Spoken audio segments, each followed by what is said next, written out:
1 Kings chapter 9.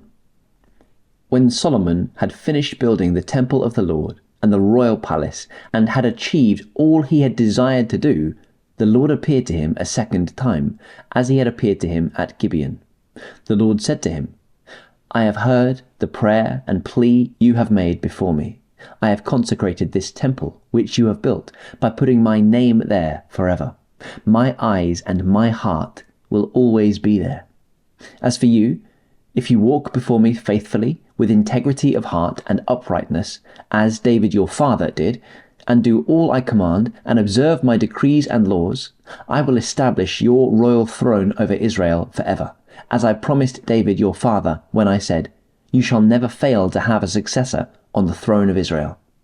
But if you or your descendants turn away from me, and do not observe the commands and decrees I have given you, and go off to serve other gods and worship them, then I will cut off Israel from the land I have given them, and will reject this temple I have consecrated for my name. Israel will then become a byword and an object of ridicule among all peoples. This temple will become a heap of rubble. All who pass by will be appalled, and will scoff and say, Why has the Lord done such a thing to this land and to this temple? People will answer, Because they have forsaken the Lord their God, who brought their ancestors out of Egypt, and have embraced other gods, worshipping and serving them. That is why the Lord brought all this disaster on them.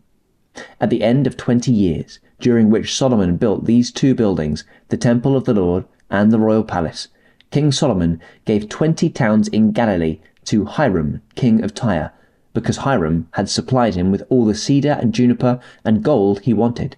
But when Hiram went from Tyre to see the towns that Solomon had given him, he was not pleased with them. What kind of towns are these that you have given me, my brother? He asked. And he called them the land of Kabul, a name they have to this day. Now Hiram had sent to the king 120 talents of gold. Here is the account of the forced labour King Solomon conscripted to build the Lord's temple, his own palace, the terraces, the wall of Jerusalem, and Hazor, Megiddo, and Gezer. Pharaoh, king of Egypt, had attacked and captured Gezer. He had set it on fire. He killed its Canaanite inhabitants, and then gave it as a wedding gift to his daughter, Solomon's wife. And Solomon rebuilt Gezer.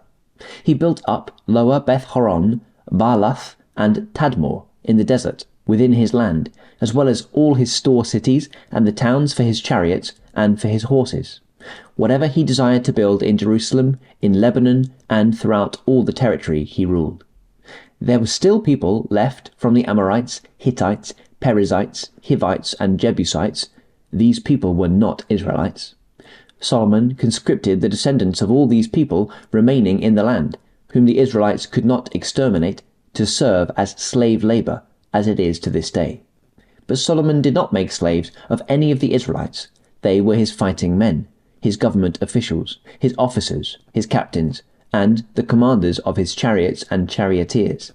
They were also the chief officials in charge of Solomon's projects, 550 officials supervising those who did the work.